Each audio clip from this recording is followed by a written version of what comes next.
When it comes to summer heat, sometimes the best escape is dreaming of cooler places. I'm Aislinn Green, and this is Travel Tales by Afar. Today we're replaying a cool story to help you beat the heat and to remind you that now is the perfect time to start planning a visit to Churchill, Manitoba, the polar bear capital of the world. The best time of year to see those magnificent bears is October and November, when they gather along Hudson Bay waiting for the ice to form. We're going to be hearing from Alyssa McCall, a biologist with Polar Bears International. She's a wonderful storyteller whose passion for polar bears and their endangered habitat is impossible to miss. Alyssa spends a lot of her time in Churchill, but you'll soon discover it wasn't a given that she'd end up a polar bear biologist. A very special polar bear encounter changed everything. So grab something cold to drink, settle in, and let's transport ourselves to the tundra.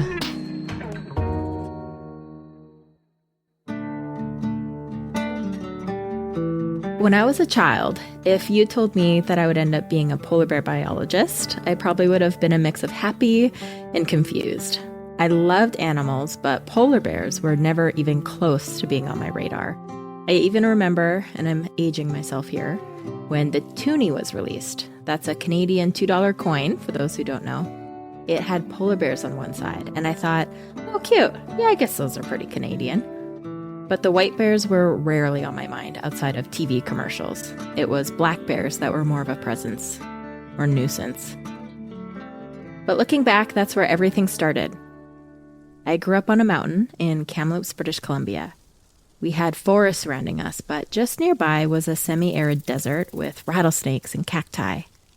As a kid, I loved to go hiking with my dad and just really kind of get surrounded by nature. We'd walk up behind our house, past a rock quarry, and follow the trails all over the mountain. Compared to other hikes I've done since, there's really nothing remarkable about the area or paths, but as a kid, every squirrel or flower or scat pile was new and interesting. Nature also visited us. Outside of our big living room window, there were fruit trees. Every spring and summer, black bears would come and hang out under the trees right in front of our window, and I could sit and watch them for ages. If we needed to get outside to get in the car, we'd just go out and bang some pots, and they'd usually wander away. I look back now like, wow, my relationship with bears has really changed. I still love them, but I am way less chill now. It wasn't until about high school that I realized that being a wildlife biologist was a real job. And it just so happened that my local university had an amazing animal biology program. I'd waffled for years about whether I should go into medicine or wildlife, but I had a moment on a walk one day where it was just clear I had to follow my passion, animals. So it was a choice that ultimately led me to where I am now. As an undergrad, I got to do a good amount of field work. For years, I worked with small animals, and I loved it. For one project, I put little tracking collars on deer mice to find where they spent their days. And for another project, I captured and released them in their desert grasslands habitat after seeing how giving them extra water might impact them. Another year, I helped put trackers on toads by attaching mini radio backpacks. As I was getting ready to graduate with my bachelor's, I wasn't quite sure what to do next. My supervisor suggested reaching out to Andy DeRoche. He's a world-renowned polar bear biologist out of the University of Alberta in Edmonton. And I thought, yeah, right, there's no way. Only special people must get to do that sort of cool work. I'm a mouse biologist. It was some serious imposter syndrome and just a bit of thinking my luck wasn't that good, even though my grades were.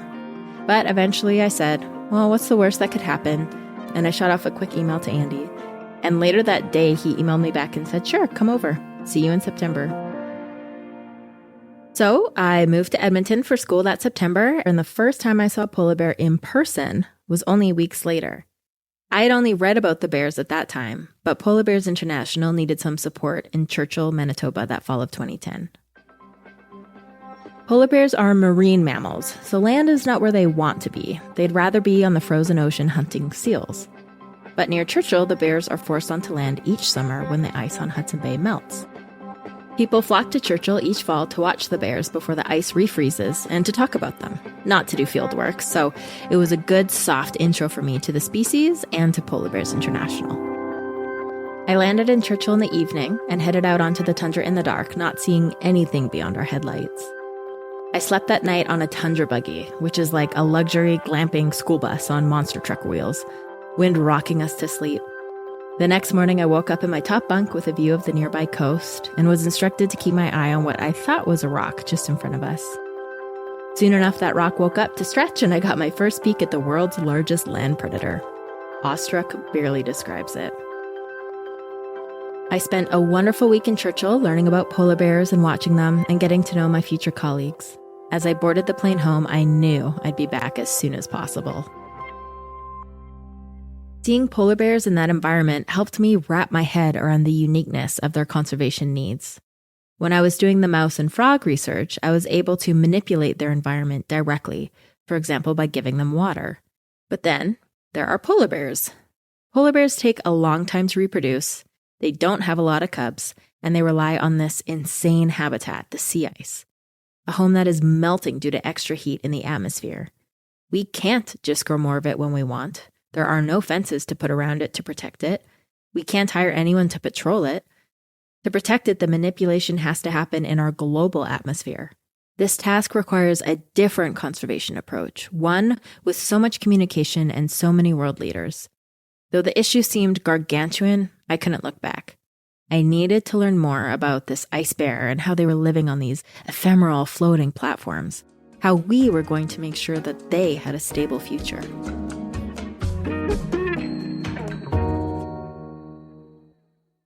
This episode is brought to you by FX's The Beauty Official Podcast. Join host Evan Ross Katz on the official podcast for FX's hottest new series, The Beauty, taking you behind the scenes with its amazing stars as they discuss the show's most jaw-dropping moments. Featuring Evan Peters, Anthony Ramos, Jeremy Pope, Ashton Kutcher, Rebecca Hall, Bella Hadid, Meghan Trainor, Isabella Rossellini, Jessica Alexander, and Ari Grainer. Search FX's The Beauty wherever you listen to podcasts.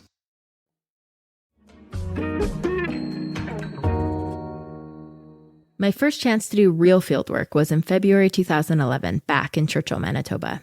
It was going to be a lot colder this time around, so I tried to shove my giant Canada Goose down parka into my suitcase, and it took up almost the whole space. At the time, Churchill seemed way, way north, though I live even farther north now. I remember flying in, looking out of the airplane window, and just seeing white, all white.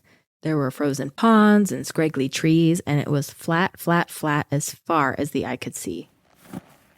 When I walked off my plane, dressed in my warmest gear, I was hit in the face with the coldest air I'd ever experienced, though I've since experienced colder. It was in the minus 30s. Cold, right? Actually, it was even colder than it usually is, so the first week we were grounded. All of our fieldwork is done via helicopters, and helicopters are amazing machines, but they have limitations, especially when it comes to extreme cold. So that meant each morning, the lead biologist, Nick, would call the pilot and say, "How's it going? How's it looking?" And he'd say, "Not so good, Nick." So we just hung out at the old Churchill Northern Study Center and played cribbage. There's a new building there now, but the old one kind of looked like something out of the movie The Thing. We had dorms that were separated from the main area by a freezing cold corridor we called the Arctic hallway. In the morning, if you wanted to go get coffee, you had to kind of sprint shuffle down the hall to get to the cafeteria. I remember shuffling around the whole research station in like slippers and wool socks. At night, we'd watch the most spectacular northern lights. Finally, about a week later, the weather cleared. I was a mix of very excited and extremely terrified. The helicopter was set to pick us up just after legal light. I woke up wired, dressed in lots of layers, and packed my backpack with even more layers, extra socks as well as a notepad and pencil. Pens don't work in the cold, ink freezes. I packed lunches for everyone too, lots of peanut butter sandwiches plus thermoses of hot water and coffee. When the helicopter landed, we loaded our heavy backpacks, firearms, and tranquilizer darts, and emergency gear in case we got stuck out there. When we finally lifted off the ground, Nick asked if I had my big parka. Turns out I only had my smaller parka. So we had to fly back, and I was so embarrassed as I ran back into the center, past people drinking their coffee to whom I had just said goodbye. Okay, now we were off for real. Flying out over the ice was like being on a different planet. It was somewhat disorienting, like the world's largest puzzle with massive, irregular, striking white pieces of ice fitting together, then shifting away from each other on top of the dark blue ocean. A bear being reliant on the frozen, shifting, moving habitat that only exists if the right weather conditions are met is wild. Nick told me to take notice of the pressure ridges where large platforms of sea ice had pushed together, causing chunky ridges to form that looked almost like stitches. Seals can make homes and have their pups at the bottom of those ridges, using the space under the peaks as little refuges. Polar bears often use the pressure ridges almost like a shifting road map, following alongside the zigzagging hills until they smell something interesting, then breaking inside to find out if they'd win a warm, squishy prize. I was also training my bear eyes. It really does take some time to get used to what a polar bear looks like against the sea ice, both for color and size. They're not quite as white as you might think, but I finally got used to spotting the beautiful, creamy, yellow little fuzzy blobs against the harsh white ice. We flew for a while, but it didn't take too long until we finally saw the first family group. To study these families, we have to tranquilize the mom very safely, only when there's no males nearby. The cubs stay by her side and we can walk up to them and give them a very small dose of Tilazol, a tranquilizer, so they sleep for about 30 minutes. But to even get to that point, the pilot has to maneuver the helicopter at the right angle so the biologist can aim at the mom. The chopper needs to be light, meaning they needed to kick me out first. I grabbed my backpack, radio, and gun and got out by myself, alone, on the moving sea ice, in the freezing cold, surrounded by ridges. It was a surreal feeling, but I was never really scared since I trusted the crew so much. I was in pure silence, hearing just wind and water under the ice. My eyelashes were frozen and I shuffled in place to keep warm, even though I was wearing more layers than I ever had worn in my life. Despite my best efforts and my expensive winter boots and 2 layers of warm socks, my toes were going numb. Finally, after what seemed like an eternity, I could hear the womp, womp, womp of a helicopter approaching in the distance. They were coming to pick me back up to bring me back to the bear and the biologist. I could feel the waves of air hit my body as my ears got overwhelmed by the screams of the engine. I crouched down with my gear, making sure nothing could fly off, and the helicopter landed in a storm of whipped-up snow.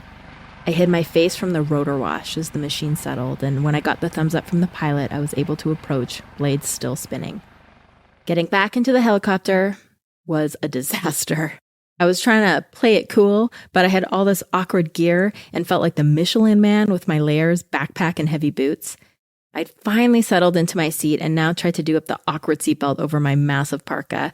As I'm desperately trying not to look like the biggest dork in the world, the pilot, John, calmly pushed his hand over to redirect the barrel of my shotgun that I had absentmindedly been pointing at his face. He said something like, "You probably don't want to point your gun at your pilot. It'll be a long time before you find someone to come rescue you." Mortifying. Side note, I later married him. When we reached the polar bears, Nick was making sure that Mom was resting easily and the cubs stayed with her. I hopped out as the helicopter shut down and grabbed our gear to take it over. Walking up to the bears for the first time, I couldn't stop thinking, wow, is this actually happening? I think John, the pilot, could sense I was trying to play it cool. The cubs were sleeping by then, so he picked one up and let me hold it for a quick picture. But the desire to absolutely melt into a puddle of adorableness was overshadowed by the freezing cold and the drive to get our piece over with as fast as possible, to leave this family alone as soon as we could. So we got to work. My first job was to help write down data as the biologist took measurements and handled the bears. Luckily, I had a glove-mitten combo where I could pull the top off and have my fingers free for the moments I scribbled stuff down. I learned to work with numb fingertips pretty quick. Meanwhile, everyone was watching each other's faces for frostbite, for skin turning white, especially on the nose or cheeks. You have to catch it fast to prevent it from becoming serious. We also took turns watching the horizon for approaching bears, just in case. They move fast and ridiculously quietly, so they can appear almost out of nowhere. The data collected from this long-term study has been critical in our understanding of moms and cubs in this region, and even more broadly. Moms with cubs are the most vulnerable and important group in the polar bear world. Cubs are the key to sustaining the polar bear population, and raising cubs is getting increasingly harder in a warmer and less predictable world. As we were starting to wrap up with this family, making sure they were resting together, we looked up and saw another family. We all stopped in silence to watch this mom with 2 cubs, only months old, navigating the ice perpendicular to us across the horizon. Even though this was the most harsh habitat I'd ever visited in my life, the moment was so peaceful. Even Nick, who'd been studying polar bears for 30 years, stopped to watch. And that quiet moment amongst us, appreciating this new family on the sea ice, was the most impactful moment I'd had yet. I had what my 4-year-old calls big feelings. Hopeful, happy, scared, anxious for the future, curious. I had it all. By the end of the day, I was exhausted and cold, but pretty sure I could never turn away from polar bears. I actually felt a bit panicked, like, is this it? Is this as good as it gets? And from then on, I knew I had to help protect this wild habitat if I was going to be content on my life's path. It's a global problem. Losing sea ice is directly tied to burning too many fossil fuels. It's science, but the solution will come from the art of communicating to people. We can help explain the mechanism, the problem, and the solutions, but what we really need to do is push our leaders to make the big changes and provide more affordable and available solutions to protect the future for polar bears and for people. In the old days of science communication, we tended to stay away from these emotions, and instead we'd present graphs and data and PowerPoint presentations. But I think sharing these big feelings is what's going to inspire change. Heart is what's actually going to help us move the conservation needle. I can spit facts all day long about polar bears and sea ice, but what sticks with people and what makes them care are stories, passion, experiences, and their own experiences. From connection comes love, and from love comes the desire and drive to protect. The rest of the field season went smoothly. We handled many families, including one with triplets. There was a little runt that likely didn't make it, but they were all such incredible animals. I often do wonder how those cubs I held are, how many are still alive, and how they're navigating their rapidly changing habitat. We know this population has declined from about 1,200 polar bears in the 1980s to just over 600 now. What will things look like in 10 years, 20, by the time I'm gone? All I know is I can play some sort of role in trying to keep this habitat stable for the polar bears and for us, and I'll do it out of love.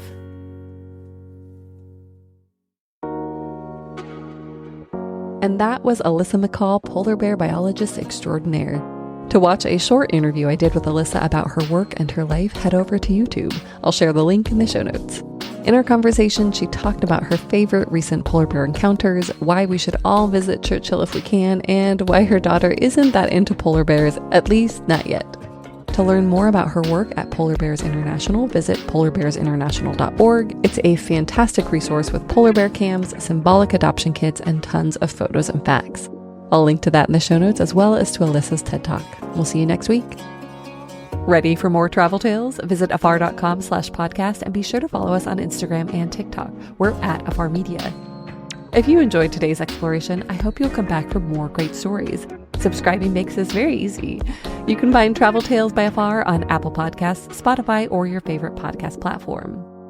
The podcast is also part of the Airwave Media Podcast Network, so visit airwavemedia.com to listen and subscribe to their other fine shows like Culture Kids and the Explorers Podcast. If you enjoyed today's episode, be sure to rate and review the show. It helps us book amazing guests like the one you just heard, and it helps other travelers find it. This has been Travel Tales, a production of Afar Media. The podcast is produced by Aislinn Green and Nikki Galteland. Music composed and produced by Strike Audio. And remember, everyone has a travel tale. What's yours?